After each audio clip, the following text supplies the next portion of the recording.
টাইমলৈ স্বাগতম আৰু লৈ আহিছো এটা গুৰুত্বপূৰ্ণ খবৰ গৌৰৱ গগৈ পাকিস্তান লিংকৰ এসআইটি প্ৰতিবেদনক লৈ মুখ্যমন্ত্ৰীয়ে ডাঙৰ মন্তব্য কৰিছে কেতিয়া ৰাজহুৱা কৰা হ'ব এসআইটি প্ৰতিবেদন মুখ্যমন্ত্ৰীয়ে পুনপটীয়াকৈ ঘোষণা কৰিছে আৰু সংবাদ মাধ্যমৰ আগত স্পষ্টকৈ কোৱাৰ পিছতে সকলো তথ্য ফাদিল হ'ব আৰু এই সন্দৰ্ভত লৈ আহিছো সবিশেষ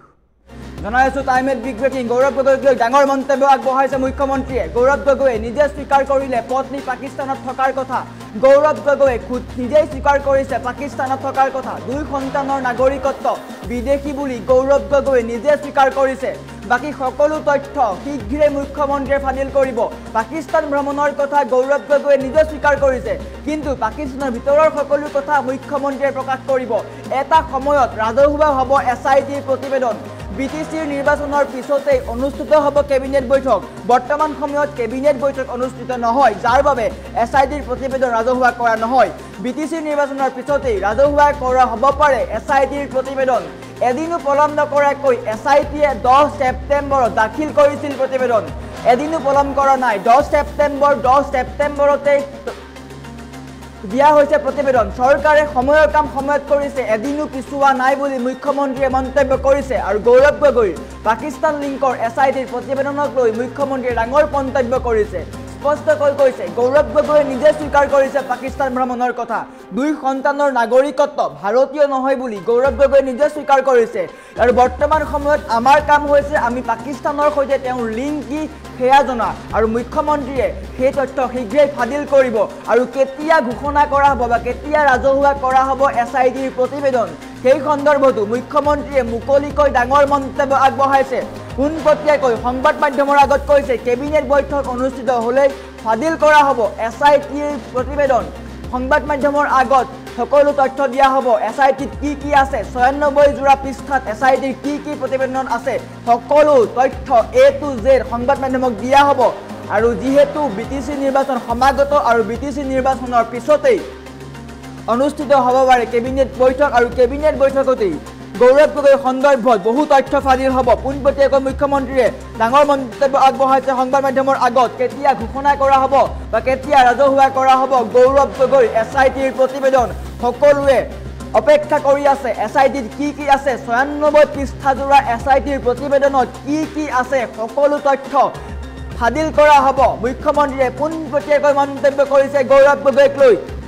সমালোচনা কৰিছে কৈছে গৌৰৱ গগৈয়ে নিজে স্বীকাৰ কৰিছে পাকিস্তান যোৱাৰ কথা আমি কোৱা দৰকাৰ নাই গৌৰৱ গগৈয়ে সংবাদ মাধ্যমৰ আগত নিজে স্বীকাৰ কৰিছে যে তেওঁ আটাৰী বৰ্ডাৰেৰে পাকিস্তানলৈ গৈছিল নে নাই সকলো কোৱা হৈছে তেওঁ পৰিয়ালৰ কোন ভাৰতীয় নাগৰিকত্ব নহয় বা বিদেশী নাগৰিকত্ব আছে সেয়াও তেওঁ ফাদিল কৰিছে বা কৈছে সংবাদ মাধ্যমৰ আগত আৰু সকলো কথা তেওঁ নিজে স্বীকাৰ কৰিছে তাৰ উপৰি পাকিস্তানৰ সৈতে কি লিংক আছে সেয়া আমি ফাদিল কৰি মুখ্যমন্ত্ৰীয়ে মন্তব্য কৰিছে যে মুখ্যমন্ত্ৰীৰ কাম হৈছে সেয়া ফাদিল কৰা গৌৰৱ গগৈয়ে নিজে স্বীকাৰ কৰাৰ পিছত বা খুদ নিজে স্বীকাৰ কৰাৰ পিছত যে তেওঁৰ পত্নী পাকিস্তানৰ সৈতে লিংক আছে পত্নীয়ে তাত কাম কৰিছিলে তেওঁৰ দুই সন্তান যে ভাৰতীয় নাগৰিকত্ব নাই সেয়াও তেওঁ স্বীকাৰ কৰিছে কিন্তু পাকিস্তানৰ সৈতে কি লিংক আছে সেই সন্দৰ্ভত মুখ্যমন্ত্ৰীয়ে তথ্য ফাদিল কৰিব শীঘ্ৰে ফাদিল কৰা হ'ব তথ্য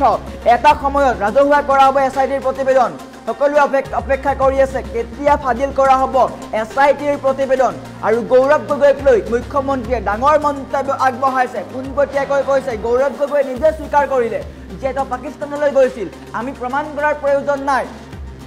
তেওঁ নিজে স্বীকাৰ কৰিছে যে তেওঁ দুই সন্তানৰ নাগৰিকত্ব বিদেশী বুলি তাৰ পিছত আৰু কি প্ৰমাণ আছে কিন্তু পাকিস্তানৰ সৈতে কি লিংক আছে সেয়া শীঘ্ৰেই ফাদিল কৰা হ'ব এসআইটিৰ প্ৰতিবেদনত কি তথ্য আছে এ টু জেড সকলো তথ্য ৰাজহুৱা কৰা হ'ব 10 ছেপ্টেম্বৰত যি প্ৰতিবেদন দাখিল কৰা হৈছিলে তাৰ বাবে আমি ভালদৰে তন্নতন্নকৈ পৰীক্ষা কৰি আছো এসআইটিৰ প্ৰতিবেদনখন ভালদৰে পঢ়ি আছো সকলো কথা চালি জাৰি চাব লাগিব ৰাষ্ট্ৰৰ সাৰ্বভৌমত্ব আৰু নিৰাপত্তাৰ কথা আছে যাৰ বাবে আমি সকলো পদক্ষেপ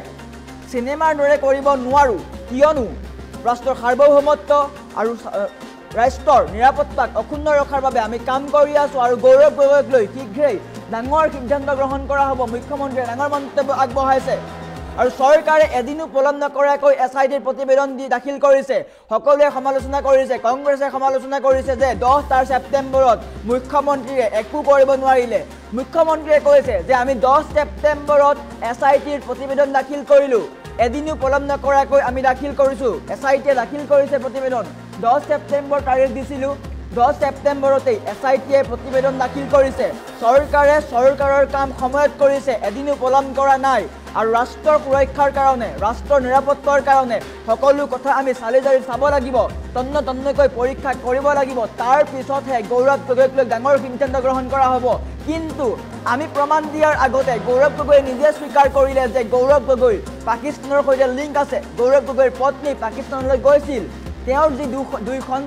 সন্তানৰ নাগৰিকত্ব যে ভাৰতীয় নহয়, সেই কথাও তেওঁ নিজে স্বীকাৰ কৰিছে। আৰু বাকীয়ে যি পাকিস্তানৰ সৈতে লিংক আছে, কাৰ সৈতে কি আছে, তেওঁ পাকিস্তানত গৈ কাক লগ কৰিছিল, তেওঁ কোনে আদৰিবলৈ আহিছিল, তেওঁ কাৰ লগত ভাত খাইছিল, সকলো কথা ফাদিল কৰা হ'ব।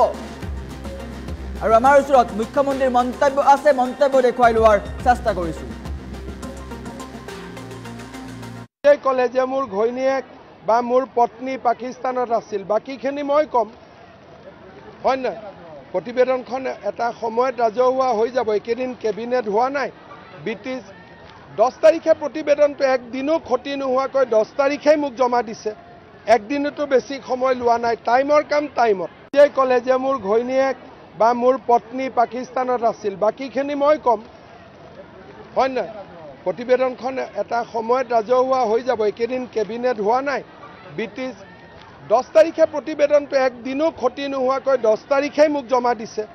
একদিনতো বেছি সময় লোৱা নাই। টাইমৰ কাম টাইমত। ক'লে যে মোৰ ঘৈণীয়েক বা মোৰ পত্নী পাকিস্তানত আছিল, বাকীখিনি মই ক'ম।